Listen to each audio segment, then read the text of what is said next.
As it turns out, the church has been caught cheating. Yeah, that is major manipulation. 10 times the number. That's how much they were planning to skew the numbers. Welcome to Apostate of Mind. I'm Apostate Ann, and today Mark Peralta will be joining us today. Mark, are you there?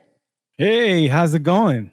Good, good. I'm excited to have a little fun and not be so serious, although our serious commentary is always great, but just kind of have a little fun because I know there's always things happening in the church world, but it doesn't always make it to the news.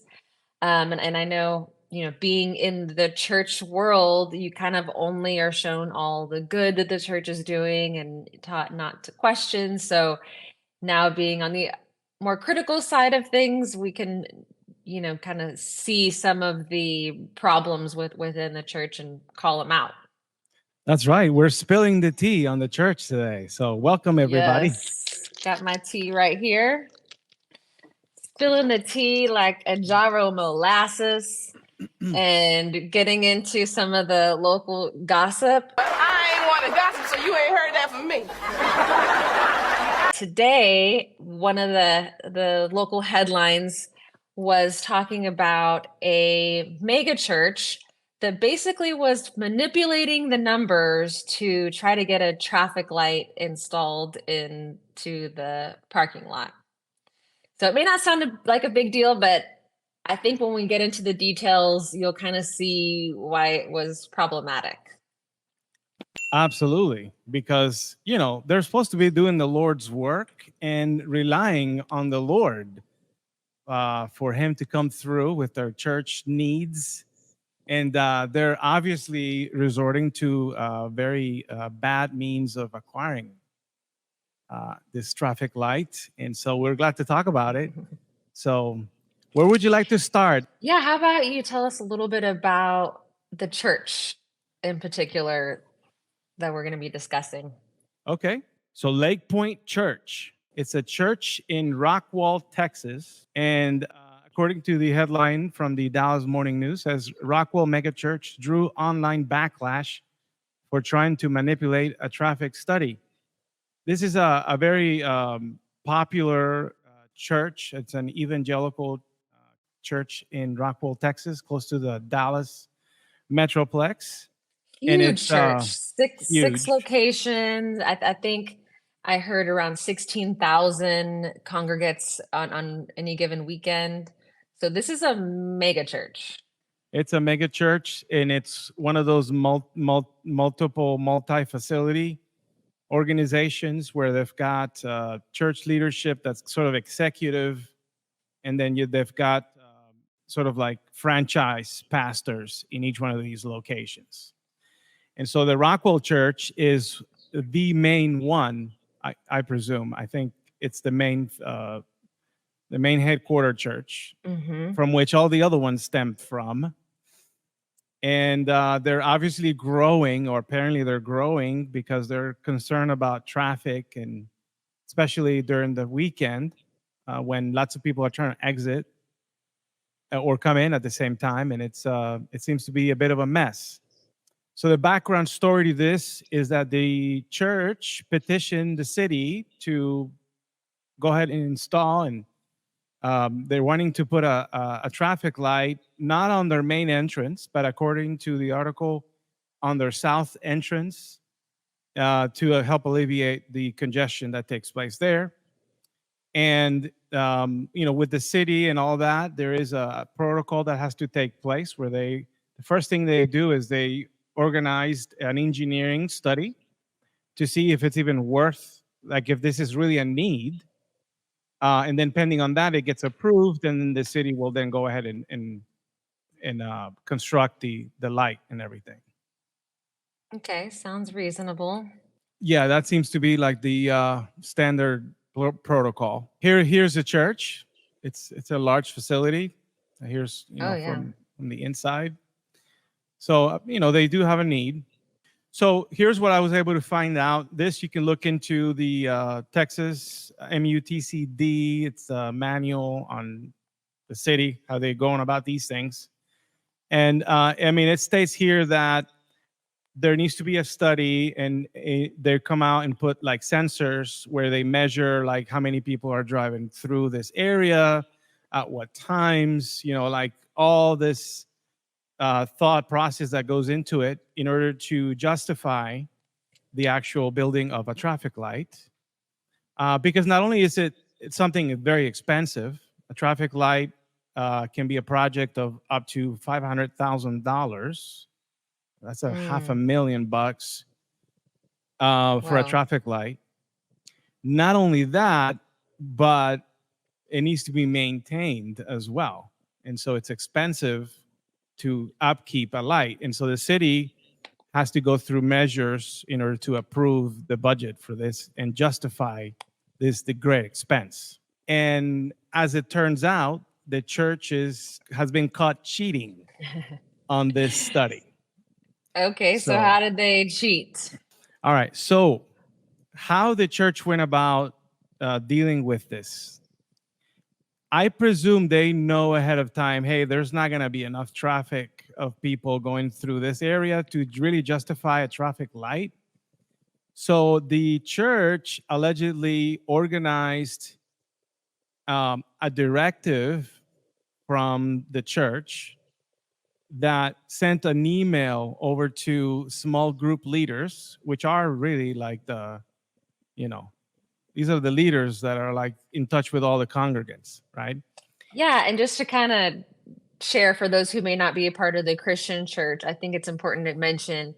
So typically when you become a member of a church, a lot of times they encourage you to get plugged in with a small group. And this is kind of like a mini accountability group where you share fellowship with each other, share your struggles, you help each other out. You usually do Bible study together. If you're plugged into your small group, that's sort of like the networking of the church and how they disseminate things to all the members is through those smaller networks. Exactly. This is exactly right. Like whenever there's a need for raising money in the church, it's going to be dissipated and communicated in and through the small groups. Those are the little circles of influence. Mm-hmm. That's how a big church is able to stay small, because when churches don't have small groups, then people can easily hide, but that's how they influence folks. Here's an actual image of the email that was sent out from church. You can see it's got the letterhead up on top. It says, "Dear life group leader, please make this announcement to your life groups this weekend. Calling on all life groups." I mean, this is for everybody. Yeah, that's across like the church. This is like one of those like call to action or calling on. That's like let's spread the word. Like this is important. Calling all troops. Yeah, it says, quote, "In an effort to ease traffic, better serve our city, and provide a better experience for those who attend Lakepointe Church, we need your help to get a traffic light at the Ralph Hall entrance. Life groups can help by signing up for shifts throughout May 14, 15, 16, and 18th and 19th, which are, by the way, the dates of the engineering study. Everyone in the life group can sign up for as many shifts as they'd like across the week. It says maximum 1 shift per hour. Each shift is a commitment to drive the prescribed route 10 times within that hour shift."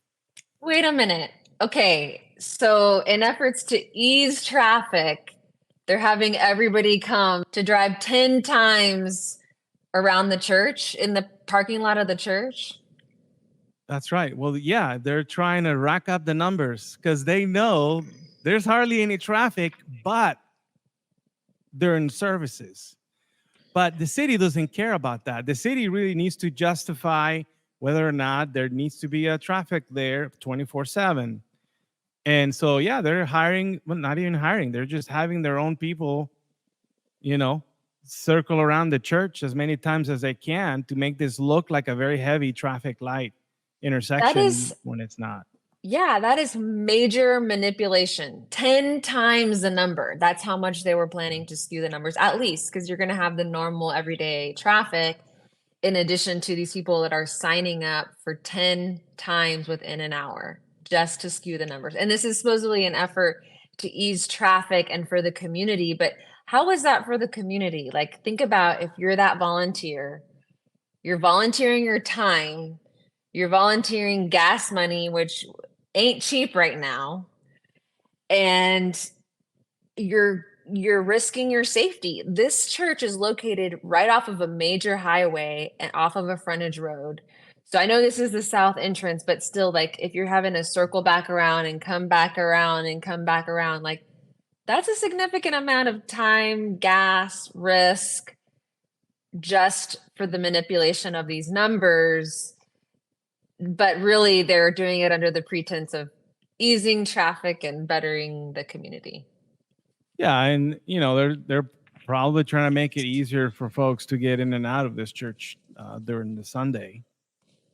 Which is fine, but they're doing it in a deceitful way because they're manipulating the data. They're asking folks from their church to go way out of the way to come in during the week when they know that most people don't have a reason to come in during the week to be able to show these numbers. That is lying to the city.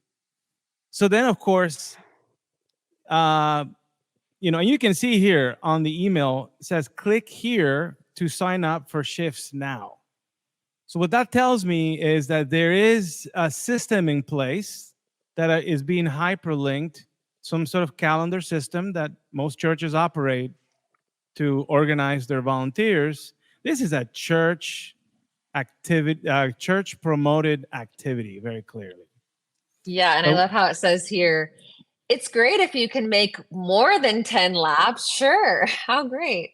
Yeah, exactly. But God's gonna bless you because you're serving the church. But the laps are only counted towards that specific shift. So if you can't just be like, oh, let me do 5 in the morning and 5 in the afternoon. No, you've got to do all 10 in your shift that you sign up for. And I just kind of imagine, like, I wonder if the engineers were like somebody's personally out there tallying and seeing the same cars go by and like, oh, wait, I saw that car. Like, oh, wait, okay. Or if it's like the drive-through hose where it's like tukum tukum and you're counting each person that's going through. I just think that's funny. I can already imagine people like driving back and forth on that little sensor strip just to rack up as many vehicles passing through here. Like this is a busy intersection. So so the word got out.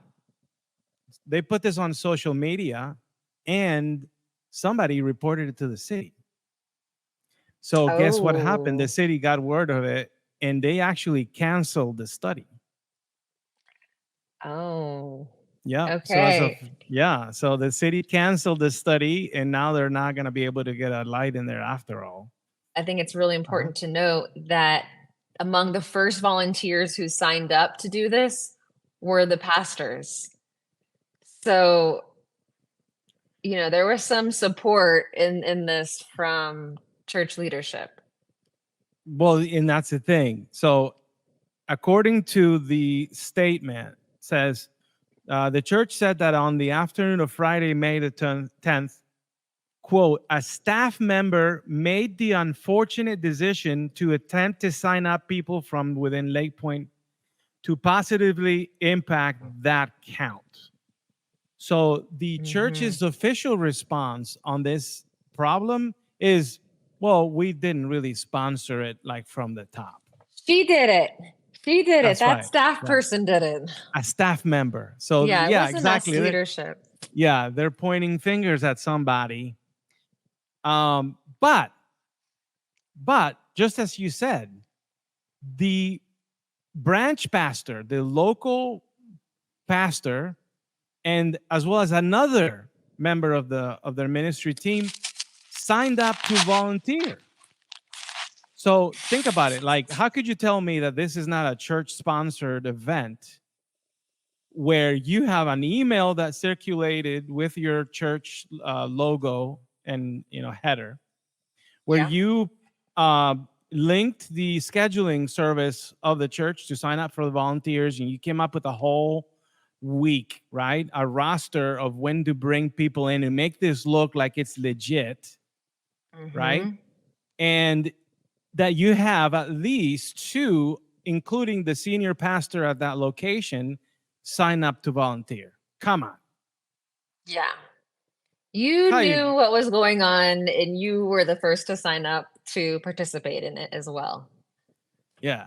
Where So is this the is the moral way- integrity at this point of honesty? And, I think they'd be the first to speak out against like unfair election reporting and, skewing the numbers and things like that. And so that's just such a hypocrisy, a holy hypocrisy.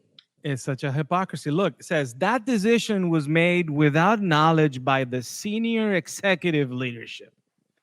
Like how many decisions are made in any company where the CEO is not necessarily involved?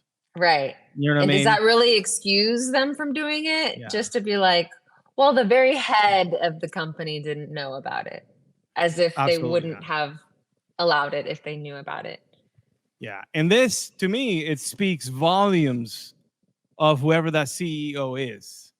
Because like almost always, whenever something like this occurs in a company that's like shameful, like this is embarrassing. They're supposed to be relying on the Lord to make this miracle happen. They're cheating people. The CEO should be the number one to take the blame for it. That's what a good leader does. Yeah. It occurred under my roof. It's my fault. But no. Exactly. Or say, this was an example of manipulation or dishonesty, and we don't stand for that. And I'm sorry that somebody in our church made that poor decision. Take ownership of it and then speak out against it. Don't be like, oh, but it was them. No, we didn't know about it. That's just like such a cop out. There was another statement made too, in addition to what you already read. So they said, we immediately apologized to our city leaders who made the decision to postpone the traffic count. We're in the process of reaching out to all the leaders who received this sign up and are apologizing to them as well. Okay, there you go. I just thought this part was kind of funny. We regret how this reflects on the body of Christ and its impact in our community. We love our city and have much respect for our leaders, and will continue to work with the city to make the traffic around Lakepointe as safe as possible.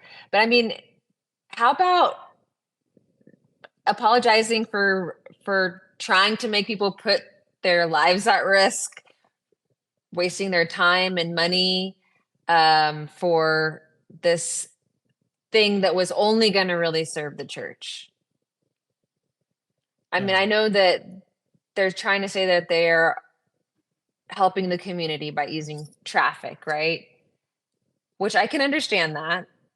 But then if the need is justified, then you shouldn't need to manipulate the numbers, and you shouldn't need to ask people to go out of their way and risk their safety, time, and money for that. There's other ways to serve the community that are better serving the community if that's truly where their heart and intentions are. Yeah.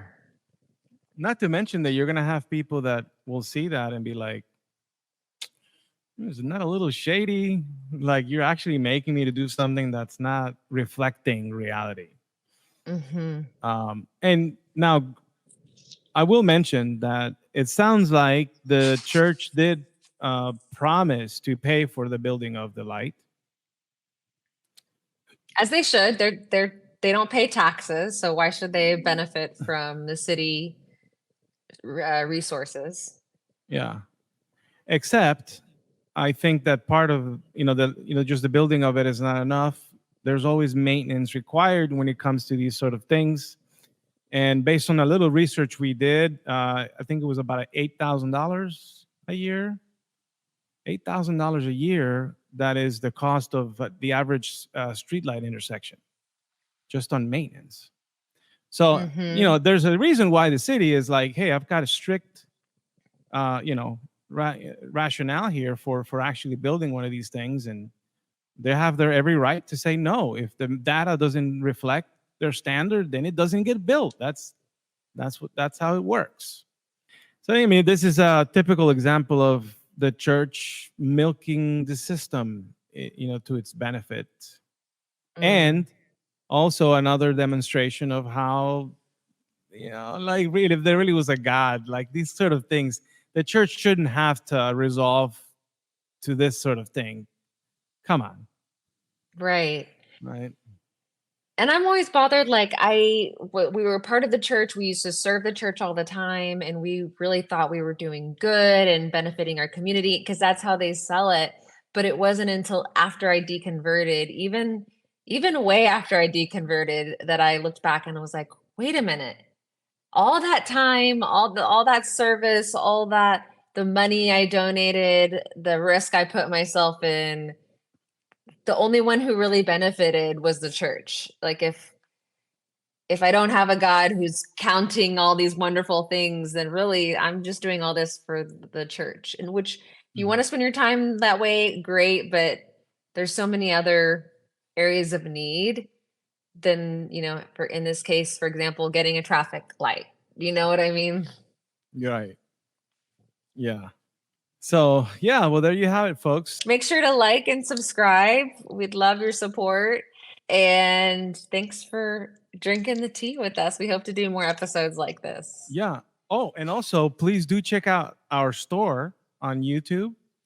It's on YouTube. You just scroll a little low on the page, and then you can help support the channel with some swag. We've got cool mugs, T-shirts, hoodies for the winter, and you're very in Canada. Cool designs.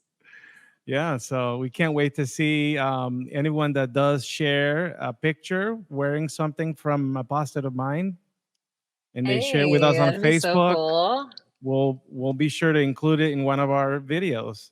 And this has been Apostate of Mind.